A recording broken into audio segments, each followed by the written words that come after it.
마태복음 11장 16절에서 19절을 본문 삼고 이 세대를 무엇으로 비유할까 이런 제목의 말씀을 드리도록 하겠습니다. 몇 차례 제가 소개한 적이 있는데 저기 터키나 그리스 그리고 스페인 옛날 중세 교회가 아주 왕성했던 시대에 그 나라들에 가보면 수도원이라는 거 있어요. 수도원. 옛날 성경을 깊이 연구하고 또 기도하고 그런 사람들이 살았던 그곳에 가면 예수님의 성화가 대부분 있습니다. 성화. 어떤 데는 이제 이렇게 유화로 그려진 데 있지만 어떤 데는 모자이크로 이렇게 잘 그려져 있는데 거기에 보면 예수님께서 양손에 이렇게 그 건물 2개를 이렇게 들고 있는 그런 모습들을 여러 곳에서 볼 수가 있는데 그건 뭘 말하냐면 하나는 church, 하나는 거버먼트.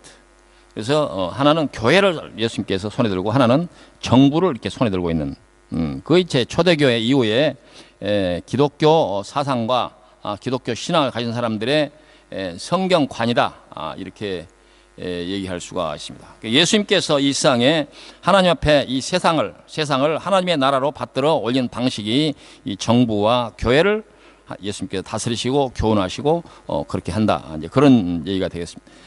그러나 이제 중세 로마 교회가 지나치게 정치하고 종교가 이제 하나가 되면서 교회가 오히려 세상에 권력자로 나서면서 여러 가지 부작용이 일어나고 이제 잘 아신 대로 교회가 신앙 복음을 위한 그런 열심보다는 교권 싸움에 열심을 내다 보니까 교회가 오히려 세상으로부터 비난을 받고 또 교회가 세상을 하나님의 말씀으로 견인해내는데 실패하다가 결국 종교개혁의 대상이 되고 말았습니다.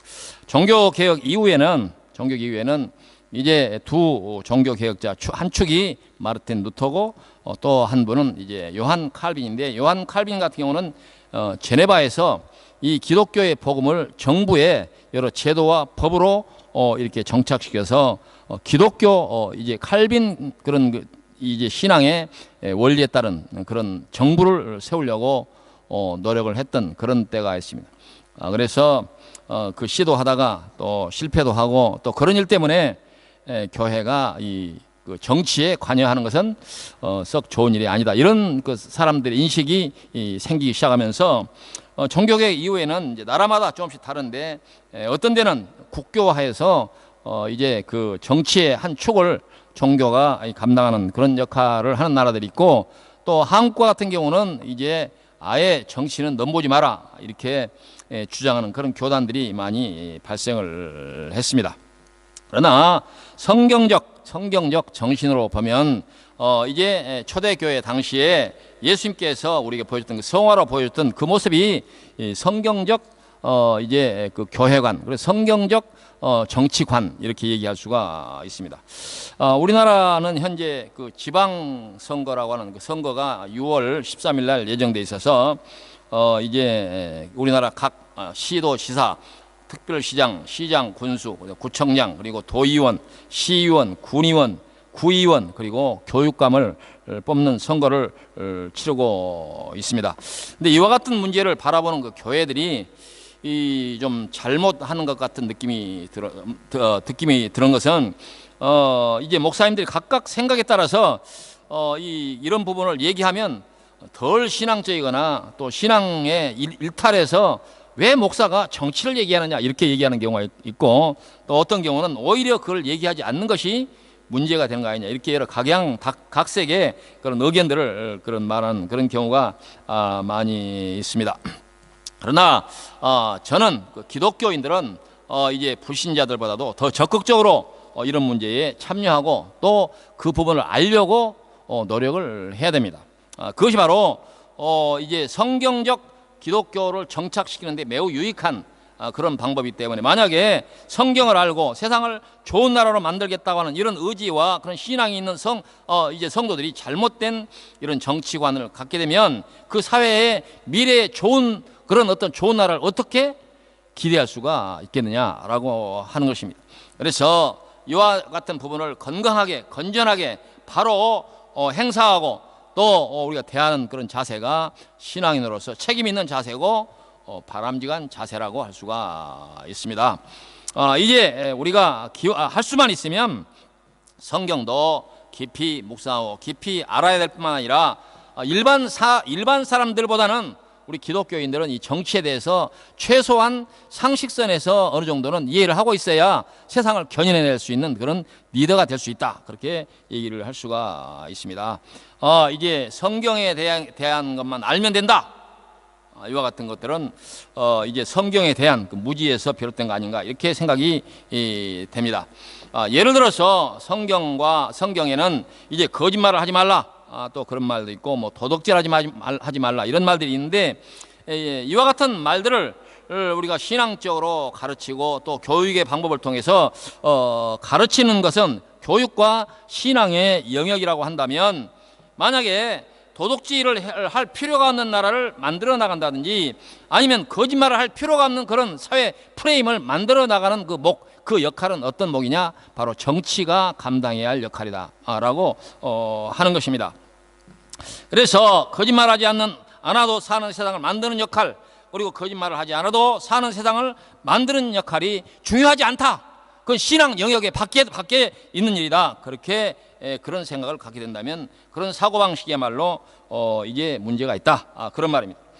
그래서 우리가 거짓말을 하지 않아도 사는 세상을 만드는 역할이나 거짓말을 하지 않아도 사는 세상을 만드는 역할은 하나님께서 우리에게 주신 그 지혜를 동원해서 열심히 노력해서 그런 제도와 법을 만들어 나가야 하는 그런 그 책임이 우리에게 있다. 그런 말입니다. 이런 역할들이 정치의 영역이고 우리가 정치를 알아야 하는 그 필요성이다.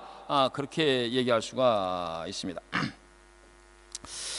바로 이런 이제 선거는 여러 선거가 있는데 대통령 선거도 있고 국회의원을 뽑는 총선거도 있고 이번에 이제 우리나라 6월 13일 날 하는 시장 군수 뭐 구청장 도지사 이렇게 뽑는 지방의회 선거도 있는데 우리가 사는 세상을 하나님께서 기뻐하는 그리고 우리 사람들이 이 아름답고 또 행복하고 합리적이고 이성적인 나라 그리고 평화와 희망을 노래하는 나라 행복한 나라를 만들기 위해서 우리 정치에 대해서 우리가 대하는 그런 자세가 조금은 좀 이제 성숙된 그런 자세를 가질 필요가 있다라고 하는 것입니다.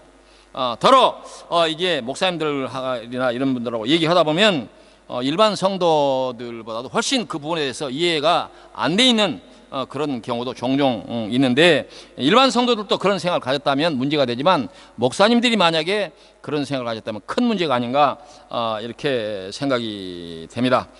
그래서 우리가 이제 좋은 법을 만들고 그리고 좋은 제도를 만들고 그리고 그 만들어진 법을 집행하는 이런 사람들을 뽑는 일이 신앙적으로 그리고 교회 안에서 덜 중요하지 않다. 그런 생각을 했다면 이건 보통 문제가 아니다. 그런 말입니다. 그래서 그런 면에서 보면 덴마크는 여러 가지로 완벽한 나라는 아니지만 상당히 모험적인 그런 정치를 하는 나라가 아닌가 이렇게 생각이 되고 덴마크의 역사를 들여다보면 오늘날 덴마크를 만든 분들은 목사님들 그리고 신학을 공부한 키엘케르 같이 신학자들 그리고 이런 사람들이 오늘날 덴마크를 잘 사는 나라로 만들었을 뿐 아니라 이제 정직하고 행복한 나라를 만드는 것 아닌가 이렇게 생각이 됩니다. 우리나라도 옛날에 이제 대단히 어려웠던 그 가난한 나라가 아주 잘 사는 그런 나라를 만드는 데까지는 뭐 천만다양한 그런 일이지만 아쉽게도 잘 사는 나라까지는 만들었는데 정직하고 행복하다라고 하는 나라 만드는 데는 좀 그렇게 성공했다 그렇게 말하기는 어렵습니다. 아주 심하게 보면 사회악이 만연한 그런 사회를 만든 것들은 교회가 일반 세상이 그렇다 치더라도 교회 지도자들이 이런 부분에 대해서 등한시했거나 무지했거나 잘못 대한 그와 같은 것들의 결과가 아닌가 이렇게 생각이 돼서 그 책임으로부터 한국 교회가 지도자들이 자유롭지 못하다 그렇게 지적지 않을 수가 없습니다. 언젠가 우리 한국에 그런 기사가 났는데요. 여러분도 봤는지 모르지만 덴마크에서 국회의원을 수입하자 이런 기사가 났어요. 그래서 우리나라 이제 국회의원들은 이제 문제가 많으니까 덴마크에서 국회의원들을 이제 수입에다가 우리나라 정치를 맡기자 그런 얘기가 있었어요. 뭐 그런 일이 가능치도 않겠지만 오죽했으면 그랬겠습니까? 그래서 누군가가 이제 우리 한국 가서 우리 성도들이 그런 얘기를 들으면 여러분들이 덴마크 정치는 이렇습니다라고 최소한 기본적인 골격에 대해서는 설명할 수 있어야 될 것 같다는 생각이 들어요. 덴마크에서 왔는데 저도 덴마크 잘 몰라요 이렇게 하면 문제가 있지 않겠어요?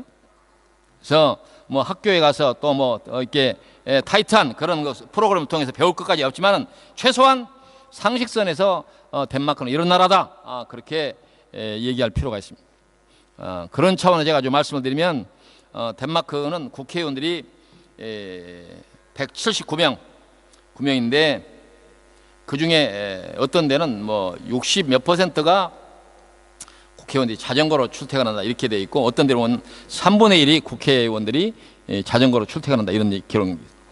어떤 것이 확실한지 저도 모르겠지만 어찌됐든 국회의원들이 자전거 타고 출근하는 사람들이 상당히 많은 것은 사실은 같아요. 그래서 국회 바로 앞에 가면 좋은 차들이 많이 이렇게 파킹되어 있기보다는 바로 정문에 자전거 파킹장이 있어가지고 아마 국회의원들이 타고 온 자전거가 아닌가 이렇게 생각이 돼요. 그래서 종종 그 여행하는 사람들 데리고 가서도 그걸 보여주면서 이렇게 얘기하면 관광객들이 그렇게 얘기합니다. 저 목사님 저 여기 우리나라 국회의원들 데려다가 여기서 세워갖고 좀 그런 얘기를 좀 하시지 그러냐고. 물론 여기 국회의원들 오면 얘기하거나 내가 글 쓸 기회가 있으면 그렇게 한다라고 그렇게 얘기를 했습니다만은 어찌됐든 그런 그 단면 이건 뭐 덴마크의 정치의 모든 걸 얘기하는 건 아니지만 이런 한 가지의 단면을 보면 그 나라 정치가 그 어느 정도는 보인다 그렇게 얘기할 수가 있습니다. 그래서 우리나라 국회의원들은 보좌관이 9명이랍니다. 그리고 근데 여기 덴마크는 보좌관이 아예 없습니다. 보좌관이 없어요. 그리고 여기 국회의원들이 이제 월급으로 말하면 월급이 한 달에 세금 털고 여기 나라 돈으로 한 2만 크로나 약간 넘습니다. 보통 사람보다 크게 높지 않습니다. 그래서 이 사람들이 그 자전거 타고 싶어서 타는 게 아니라 어쩔 수 없이 돈이 없어가지고 자전거 타는 국회의원도 있는 거 아닌가 이렇게 생각이 돼요. 그래서 더러 덴마크 국회의원들 중에서는 이제 초선 뭐 2선 이렇게 할 때는 상당히 의욕적으로 하다가 한 3선 정도 되면 이 국회의원들은 힘들어서 못 하겠다. 왜냐하면 이 보좌관도 없고 일이 너무 많대요. 덴마크 국회의원들. 자기가 차 몰고 다녀야지 보좌관도 없이 이거 이리 뛰고 저리 뛰고 해야지. 그래서 너무 힘들어서 그래서 스스로 그만두는 국회의원들이 많다. 그런 얘기를 제가 어떤 기록에서 봤습니다. 덴마크의 그 정치의 핵심 가운데 우리가 하나 정도는 알아야 할 내용이 있는데 그분이 누구냐면 프레데릭 7세입니다. 프레데릭 7세가 누구냐면 국회의사당 그 크리스찬부 앞에 이 류하원 쪽으로 서 있는 동상의 주인공이 바로 프레데릭 7세입니다. 그 정도는 여러분들이 아셔야 돼요. 누군가 뭐 지인이 됐든지 누가 오면 지나가다 보면 이분은 크리스찬 7세인데 이 양반이 뭘 한 사람이다. 이 정도는 얘기할 수 있어야 되지 않겠어요? 그와 같은 것들이 우리에게 다 도움이 되는 그런 얘기 때문에 알아둬야 됩니다. 그분은 바로 자기가 그 절대 왕권을 내려놓고 입헌 군주국가의 헌법을 받아들인 사람이 바로 그 사람입니다. 그 이전 시대를 절대 왕정의 시대 그리고 그 이후에 이 프레데릭 7세 이후를 의회 정치 그러니까 입헌 군주국이라고 입헌 군주국 왕이 있지만 헌법에 의해서 의회가 다스린 정치가 그 바로 그 이제 기점이 프레데릭 7세로부터 그 이전과 그 이후로 나눠진다. 그렇게 얘기를 할 수가 있습니다. 이걸 이제 우리가 뜻으로 해석을 하면 절대 왕정의 시대는 어떤 시대냐? 성격적으로 보면 국민이 왕을 위해서 충성을 요구받는 시대라고 할 수가 있습니다. 절대 왕정 시대. 그러나 이 민주주의 시대, 의회가 정치하는 시대는 나라와 정부가 국민을 위해서 충성을 다하는 시대. 이렇게 성격적으로 달라지는 것입니다.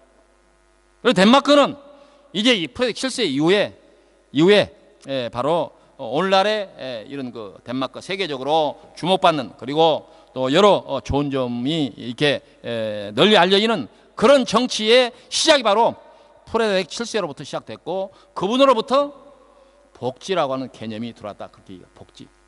그러니까 우리나라가 최근에 우리나라도 이제 복지국가를 하자. 그래서 막 논쟁이 많아졌는데 그 복지의 논쟁이 이제 최근 뭐 한 전에 대통령 선거 때 이렇게 나오고 이제 선별적 복지가 좋은 거냐 아니면 보편적 복지가 좋냐 노인들은 10만 원을 줘야 되느냐 이런 얘기로 지금 현재 논쟁을 하는데 이런 얘기를 덴마크는 이미 150년 전에 했다. 그 차이가 덴마크의 복지와 한국의 복지의 차이라 그렇게 얘기할 수가 있습니다. 그래서 우리도 이제 그와 같은 것들을 본받아야 되고 또 여기 덴마크에서 가이드를 하시는 우리 가이드 또 하는 분들도 다른 것은 둘째 치고라도 그 점만 하나만이라도 오신 여행자들한테 꼭 얘기를 해서 아하 나라의 이 좋은 정치는 뭐냐 국가가 국민을 위해서 최선을 다하는 그런 정치 국민들이 정치하는 사람들이나 대통령이나 옛날에는 절대 왕정 시대에 왕을 위해서 충성하는 그런 정치가 아니라 이런 정치와 국가가 국민들을 위해서 최선을 다하는 정치 그것이 바로 좋은 정치고 그것이 바로 선진국 정치라고 하는 것 정도는 알려줘야 된다. 건물이 몇 년도에 뭐가 되고 그런 것도 다 중요하지만 다 사람들 관심 없어요. 그래서 이런 좋은 정치는 현대의 좋은 정치 기대하는 좋은 정치는 어디서 오느냐 바로 국민의 직접 선거로부터 오기 때문에 이 선거에 대해서 국민들이 이게 진일보한 그런 상식과 견해를 가지고 선거 임하는 일이야말로 신앙인에게 중요하고 중요한 일이다 그 말이에요. 목사가 정치 얘기는 한다고 그 무지한 소리. 오히려 그런 얘기를 얘기 안 하는 것이 문제지. 그러지 않아요? 그리고 이 선거의 행위는 국가의 주인으로서 주권 재민이라고 그러잖아요. 모든 권력은 국민으로부터 나온다 하는 이런 헌법 정신을 우리가 가장 적극적으로 실천하는 그런 기회가 유일하게 선거인데 그때 우리가 선거를 안 하면 안 되죠. 그래서 피치 못할 그런 사정이 있어서 우리 같이 해외에 있는 사람이요 지금 지방의회 선거 같은 경우는 우리 해외에 있는 사람한테 아직 적용이 안 돼서 가서 선거할 수는 없지만 그러나 그렇지 않은 경우는 피치 못할 일이 없는 한은 특별히 동영상 보고 계시는 한국에 계신 분들은 꼭 선거 임하시라 그렇게 부탁을 드리고 싶습니다. 오늘 성경 본문은 이제 예수님께서 세례 요한이 순교한 지 얼마 안 돼서 하신 말씀입니다. 이제 11장 12절에는 세례 요한의 때부터 지금까지 천국은 침노를 당하나니 침노하는 자는 빼앗느니라. 바로 지난주 본문에 지난 앞주에 본문 말씀이었는데 이제 성경 본문에서 예수님께서 세상에 오신 이 사건을 두고 크고 두려운 날이다 이렇게 말씀을 했습니다. 그리고 예수님은 이제 천국에 바로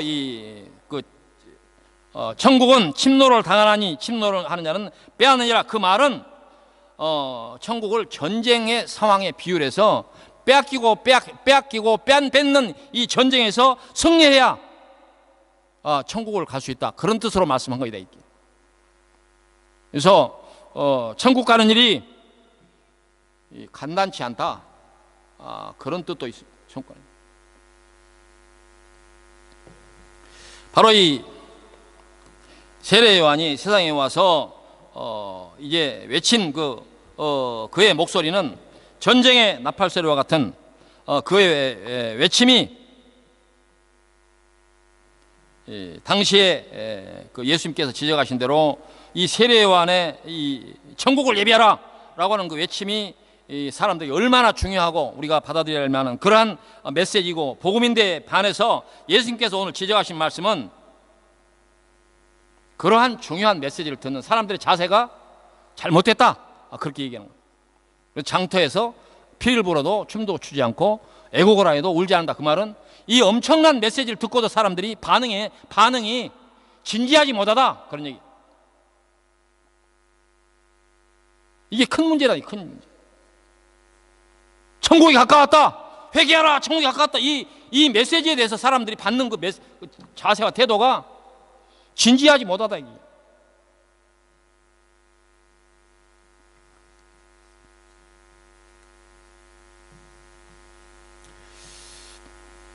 지금으로부터 수년 전에 그 일본에서 일어난 그 지진 뒤에서 나온 그 아주 어마어마한 쓰나미를 그때 여러분들이 목격하신 일이 있습니다. 그때 당시에 그 일본 사람들이 이 쓰나미에서 희생된 사람이 3만 명이 넘습니다. 엄청나게 죽었죠. 근데 그 희생자 대부분이 쓰나미가 몰려오면 이걸 피해야 된다. 빨리 신속하게 이걸 피해야 된다. 그걸 모르는 사람은 아무도 없었을 거란 말이에요.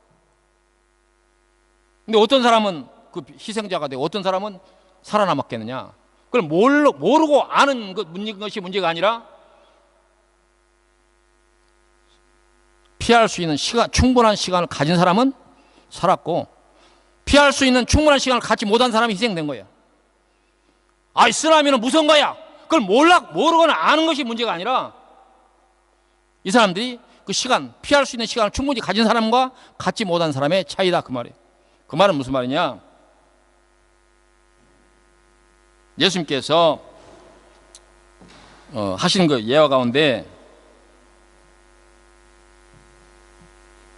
그 신랑을 기다리는 10처녀의 비유가 그렇습니다.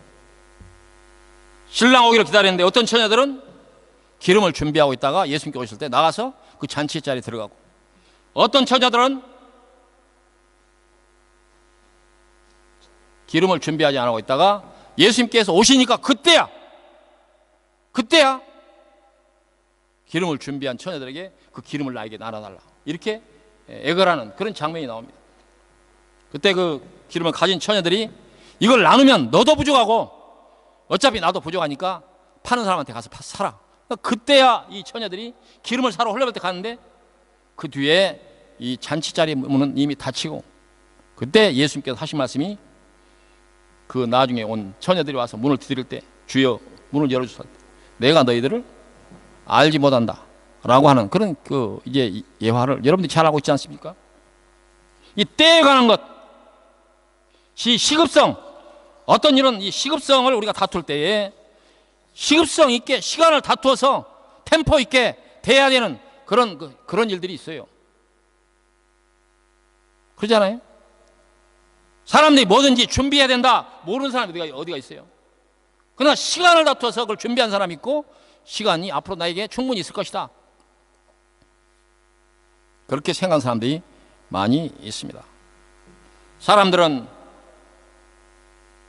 어떤 걸 선택해야 할 때 자기 자신이 충분히 그걸 선택할 수 있는 어떤 시점에서 자기 자신을 위해서 최상의 선택을 할 수 있는 시간이 올 것이다, 그렇게 기대하지만 착각이다, 그 말이에요. 막연하게 나는 어떤 위기가 올 때 그걸 대비할 만한 시간이 있을 거야, 아무 준비도 안 하면서. 그런 자세를 보고 예수님께서 하신 말씀이 피리를 불어도 춤추지도 않고 애곡에도 울지 않는다라고 그렇게 말씀하신 것입니다. 저는 종종 사람들을 만날 때 그들이 예수를 믿습니까? 라고 했을 때 안 믿는다라고 그렇게 대답하는 사람들을 향해서 그렇게 얘기합니다. 사람에게는 누구에게든지 때가 있다. 지금 건강하고 시간 있고 여유 있을 때는 예수가 왜 내게 필요한지 아무런 관심이 없지만, 그러나 반드시 틀림없이 그때가 올 것이다, 때가 오게 된다, 그때를 당신이 미리 대비하는 것이 좋겠다. 그러나 그 사람들은 그걸 미리 대비한다는 것을 생각을 못해. 언젠가는 만약에 그것이 필요하다면, 내가 예수 믿는 일이 필요하다면 언젠가 내가 좋은 시간에 적당한 그 컨디션이 있을 때 내가 선택할 수 있을 것이라고 하는 그런 막연한 기대를 갖고 있는 거예요. 그 중요성을 모르는 건 아닙니다. 그런 자세들이 바로 신앙을 놓쳐버리는 그런 자세다. 예수님께서 바로 말씀하신 게 바로 그겁니다. 시장에서 만난 사람들 왜 그렇게 표현하느냐? 사람이 많다, 이게 시장에. 시장은 다른 데보다 사람이 많잖아요. 그렇게 생각하는 사람들이 의외로 많다, 넘쳐난다, 그런 얘기.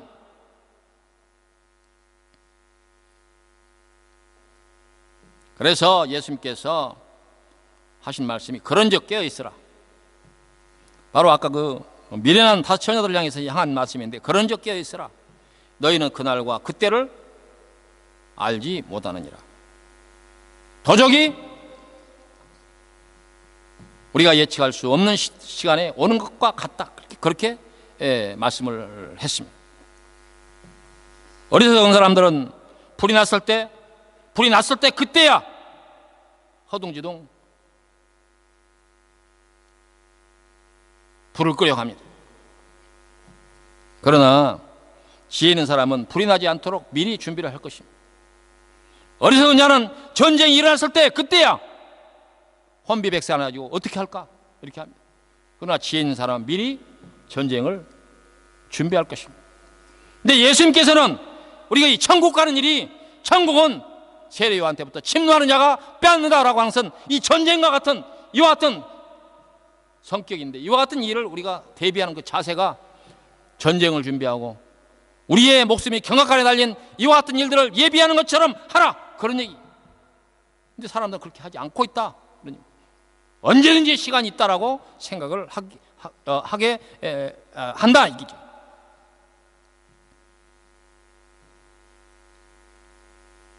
그러나 불이 났을 때 대비하지 않은 사람은 이미 그 순간 대비하려고 해도 소용이 없고 재산과 목숨을 잃게 될 것입니다.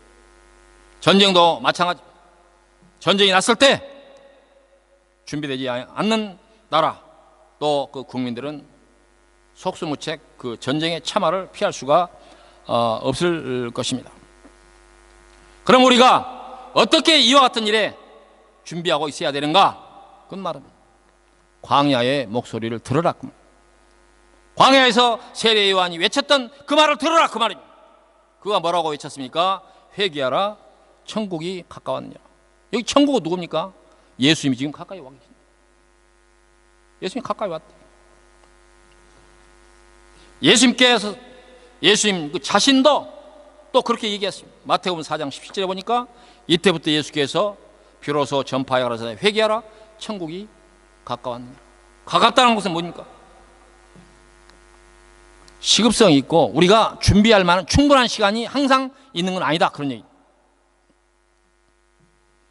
우리가 천국에 들어가는 일은 오직 유일한 길은 회개하고 예수 앞에 나가는 것, 그 외에 길이 없습니다.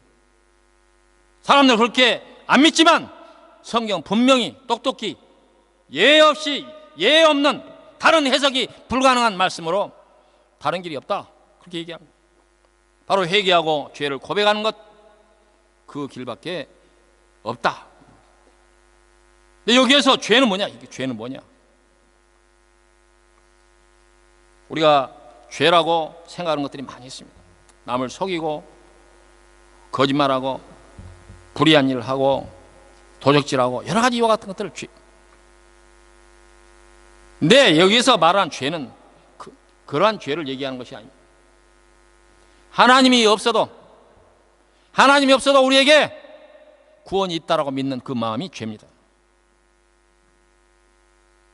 하나님이 없는 세상도 얼마든지 내게 길이 있다라고 믿는 그와 같은 자세가 죄입니다. 우리의 회개는 뭐냐? 예수 밖에는 길이 없습니다. 하나님이 우리에게 내어주신 그 약속과 그 길 외에는 길이 없습니다라고 나가서 주 앞에 머리를 조아리고 아멘할 수 있는 그 마음이 회개인 거예요.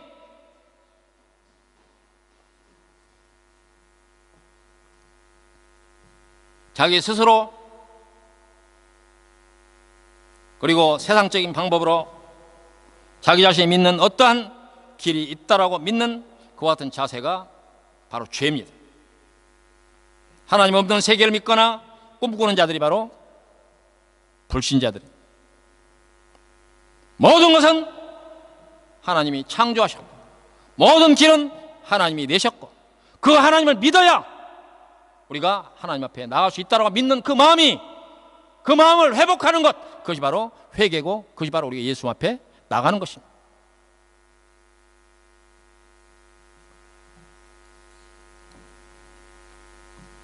그러므로 우리가 하나님 앞에 나가는 일, 예수 믿는 일 외에 다른 방법은 없다.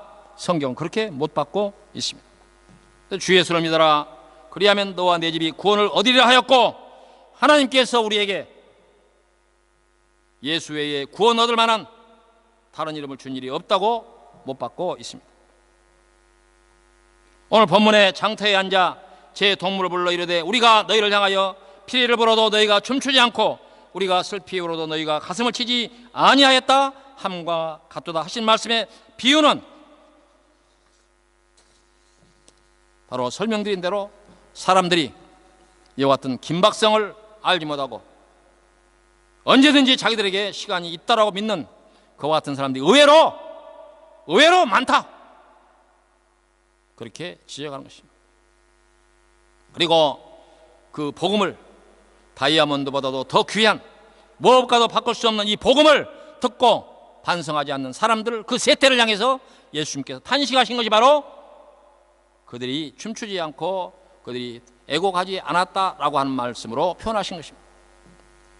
복음을 전하는 것은 복음 전하는 사람을 위해서 하는 것이 아니라 듣고 구원을 얻어야 할 사람들을 위한 것입니다.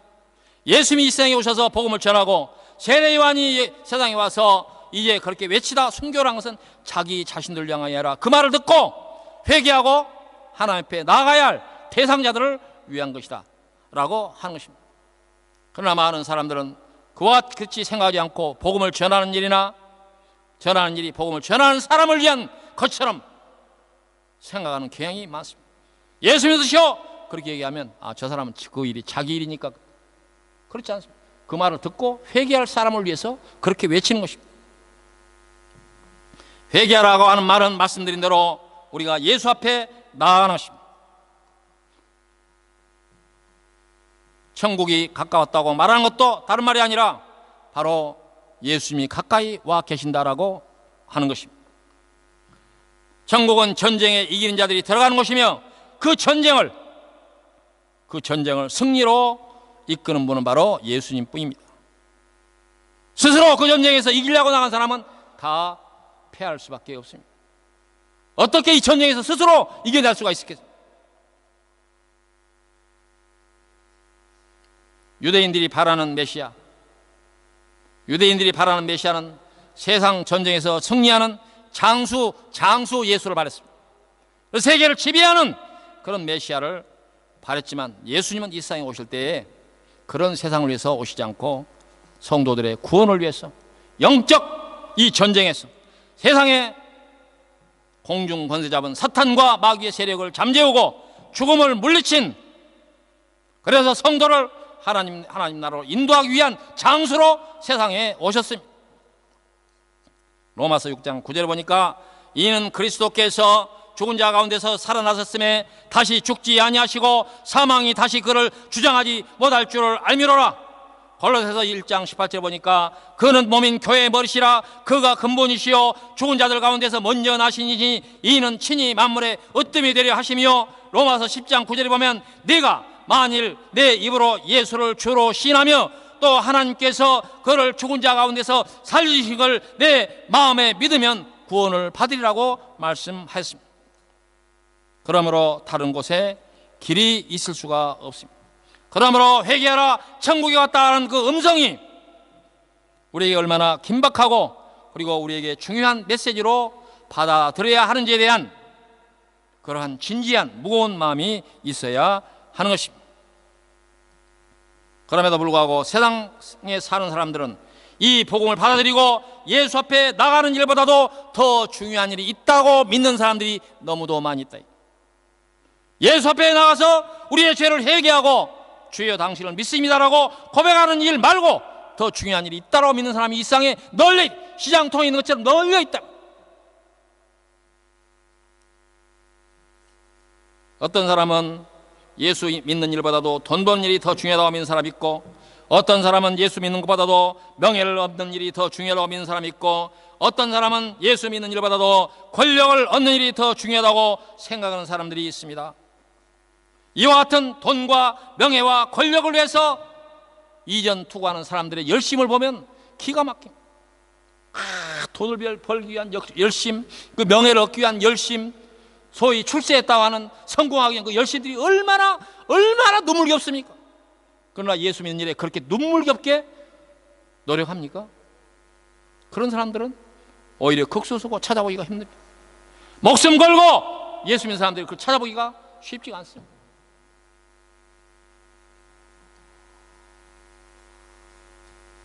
요즘은 아까 지방선거 얘기했는데 옛날에는 대통령 선거 때만 그 후보들이 나와서 TV에 토론을 했는데 요새는 우리나라에 방송국이 많아서 그런지 엊그저께 보니까 군수 후보들끼리 나와서 토론을 하더라고요. 지방의 신문사가 이렇게 그 하는 것이 이렇게 동영상으로 하는데 군수 후보들이 나와가지고 막 치열하게 이렇게 그 토론하는 걸 봤어요. 그들이 추구하는 그 권력이라고 하는 것에 대한 그들의 집착, 그들의 열심, 그걸 보면 그들이 토론하는 자세를 보면 알아요. 얼마나 거기서 할 소리, 안 할 소리, 상대방의 심장과 그들의 인격을 무시하는 해서는 안 되는 말까지 막 쏟아내면서 그건 뭐냐? 그들이 그걸 잘하느냐 못하냐 그걸 얘기하는 게 아니라 그들이 그 권력을 얻기 위한 열심이 야 대단하다. 야 저기 뭐기에 저렇게 인간성을 다 말살하면서까지 얻으려고 하는가 그렇게 느끼게 된단 말이야. 참 정말 집착하는 것 같아요. 평상시 안 그러더니 완전히 사람이 돌변해가지고 이 선거철이 되면 완전히 딴 사람이 돼. 그래서 저는 그런 큰 선거에는 안 나갔지만 옛날 저도 그런 일에 좀 가까이 했던 일이 있어요. 총학생회장에도 나가보고 그런 일이 이제 뭐 대의원 총회 의장도 나가보고 그 해보니까 평상시 모르던 사람들 인성이 다 완히 드러나더라고. 평상시 몰랐어. 정말 100명의 성향이 다 드러나는 거예요. 그것이 지고 이기는 것의 문제가 아니라 사람을 알게 되겠더라. 겉모습과 말은 번지르게 하는데 그 사람의 인성, 도덕성, 인격 다 드러나는 거예요. 그래서 지금도 우리가 선거철을 보면 거기 후보라고 하는 사람들이 토론을 보면 다 환히 들여다보여요. 평상시 그 좋게 얘기하고 참 점잖고 얼마나 권위 있고 선거철 되면 완전 인간 바뀌는 거예요.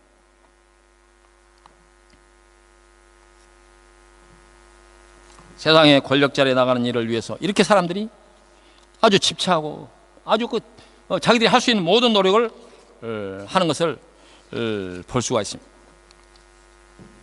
덴마크에서 여기 코펜하겐 대학에서 공부해가지고 박사가 돼서 지금 한국 그 경북대학교 교수로 나가 있는 분이 그 김사열 씨가 있어요.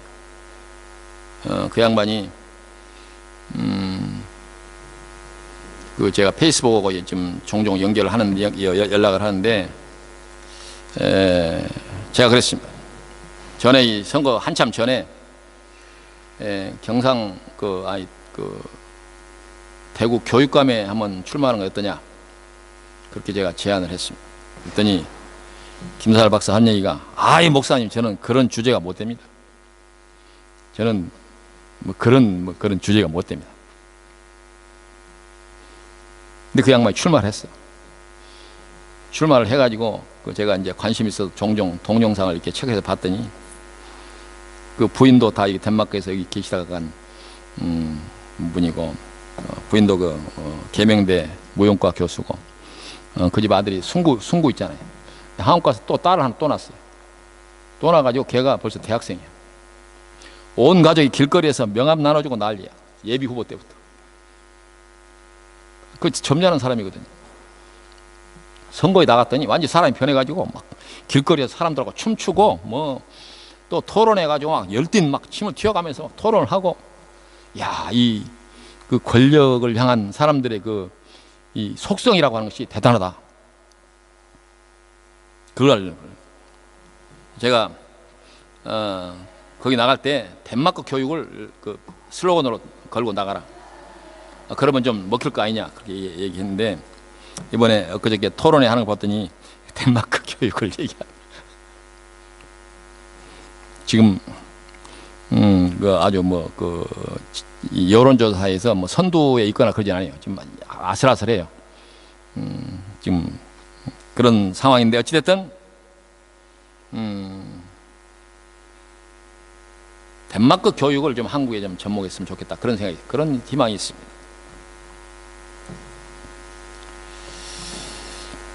그러나 우리가 예수 믿는 사람들은 이런 세상에서 사람들이 집착하는 그런 일을 위해서 최선을 다하는 그 열심보다는 예수 믿는 일을 그렇게 더 열심히 해야 된다 그 말이에요.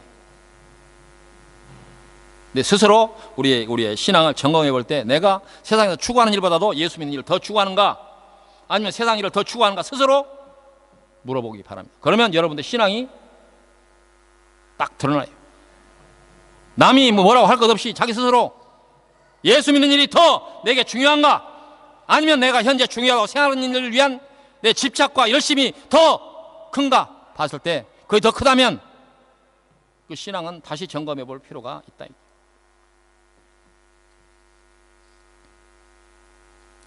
정치판에 나가는 것은 권력을 얻는 것이지만 예수 믿는 일은 영원한 생명을 얻는 일입니다. 중요하고 또 중요하고 더 중요한 일입니다.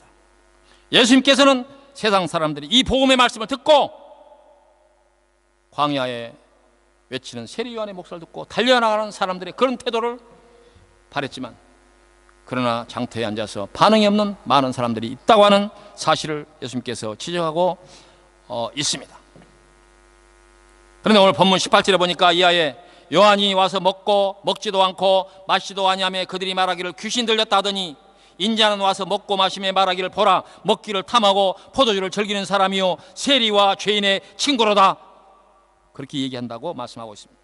그 말은 무슨 말이냐? 쉽게 얘기하면 그 말은 한마디로 세례 요한이 전한 복음은 안 듣고 그가 전한 그 복음의 핵심 그게 뭔가 거기에 대한 관심이 없고, 세례 요한이 무슨 옷을 입었는가, 세례 요한이 요새 왜 안 먹는가, 이런 쓸데없는 일에 관심이 많다 그 말이에요. 그리고 예수님께서 말씀하시는 그 복음, 그 천국의 복음, 영원한 생명, 그에 대한 관심이 없고 예수님께서 먹는 것을 탐하고 포도주를 즐기는 사람. 우리 그런 말 있잖아요. 사람이 달을 보라고 손가락으로 달을 가르치는데 달을 보지 않고 손가락을 보면서 야, 그 손톱 밑에 때 있다.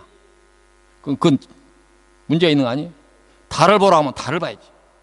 우리가 가장 중요한 핵심을 찾아내는 것이 중요한 거 아니에요?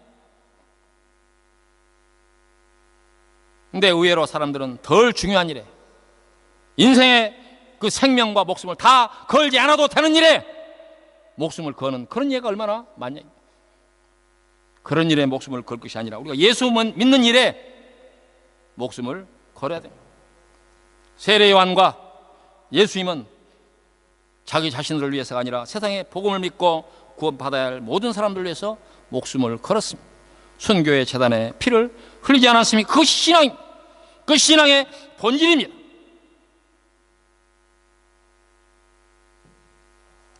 여러분들은 어디에 목숨을 걸고 있습니까? 돈에, 명예에, 권력에 목숨을 거는 것입니다. 아니면 세속적인 세상에서 성공을 위해서 그곳에 목숨을 거는 것입니다. 우리가 세상에서 하는 일이 다 중요합니다. 그러나 그 일보다 우리가 예수 믿는 일에 목숨을 거는 일이야말로 지혜롭다. 이 지혜, 그 일이 지혜롭다 그 말이에요. 그래서 잠언서에서는 지혜를 생명이라고 이렇게 번역한 얘기가 많아요. 지혜는 생명이다. 생명은 지혜다.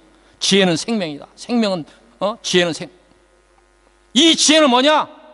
세상에 우리가 중요한 것들을 바라고 집착한 것보다도 예수를 믿는 일이 더 중요한 것을 알고 그렇게 사는 삶이야말로 지혜로운 삶이다. 그렇게 얘기하는 것입니다. 찬송가에 이런 찬송가가 있습니다. 예수 앞에 나오면 죄사함 받으며 주의 품에 안기어 편히 쉬리라. 예수 앞에 나와서 은총을 받으며 마음에 기쁨 넘치어 감사하리라. 예수 앞에 설 때 흰옷을 입으며 밝고 빛난 내 집에 길이 살리라. 우리 주만 믿으면 모두 구원 얻으며 영생 복락 멸류관 확실히 받겠습니다. 마지막 말씀입니다. 지혜는, 오늘 본 말씀에 지혜는 그 행한 일로 인하여 옳다함을 얻느니라. 그렇게 마지막 말씀이 기록되어 있습니다. 이 말씀은 앞의 말씀들과 연결해서 해석되어지는 말씀인데, 복음을 듣고 나아가 회개하고 예수를 믿는 일이야말로 지혜다. 이게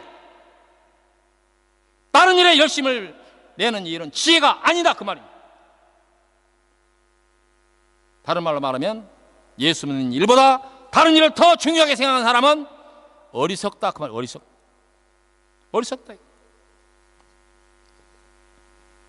세상의 모든 걸 얻고도, 천하를 다 얻고도 내 목숨을 잃으면 무엇이 유익하냐고 성경 우리에게 반문하고 있습니다. 그렇지 않습니까?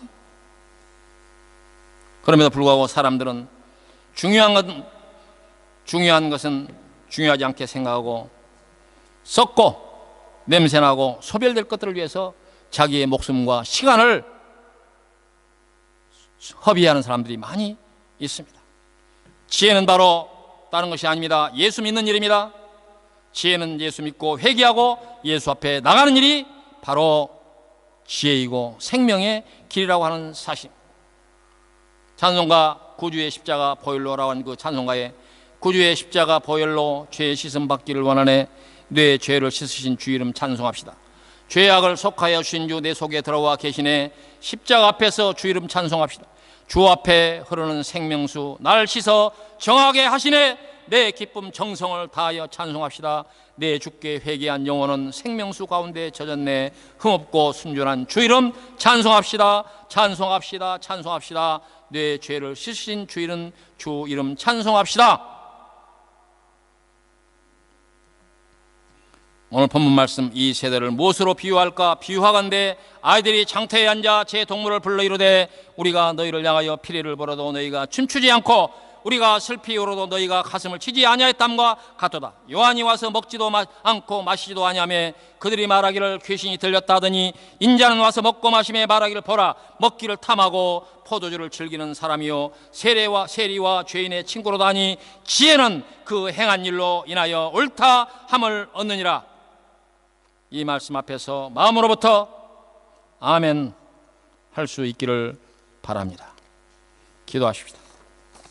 고맙고 감사하신 여호와 아버지 하나님, 예수님께서 그리고 세례 요한이 이 세상에서 피 흘려 죽기까지 그 복음을 전하여 그 구원받아야 할 대상자들을 위해서 이제 최선을 다해서 복음을 전했지만 이 세상은 그와 같은 복음 전하는 목소리와 메시지를 듣지 아니하고 장터에서 외면하는 사람들처럼 춤추지 않고 고가지 않은 사람들처럼 복음이 외면되고 있는 현실을 우리가 많이 봅니다. 이 세상에서 썩고 낡고 소멸될 것들을 위해서 자기 인생을 걸면서 영원한 생명을 약속하신 그 말씀 앞에 나와서 우리가 얼마나 열심으로 주 앞에 엎드리는 우리 자신들을 돌이켜 볼 수 있도록 인도하여 주옵소서. 오늘 이 말씀 앞에서 겸손한 마음으로 나가 우리 자신을 비추어 보면서 아멘 할 수 있기를 바랍니다. 우리 성도들의 모든 삶이 참으로 하나님께서 기뻐하시고 하나님께서 가장 중요하다고 여기는 일들을 위해서 최선을 다하는 지혜로운 성도 될 수 있도록 축복하시고 인도하여 주시옵소서. 감사를 돌렸고 예수님 이름으로 기도하옵나이다. 아멘.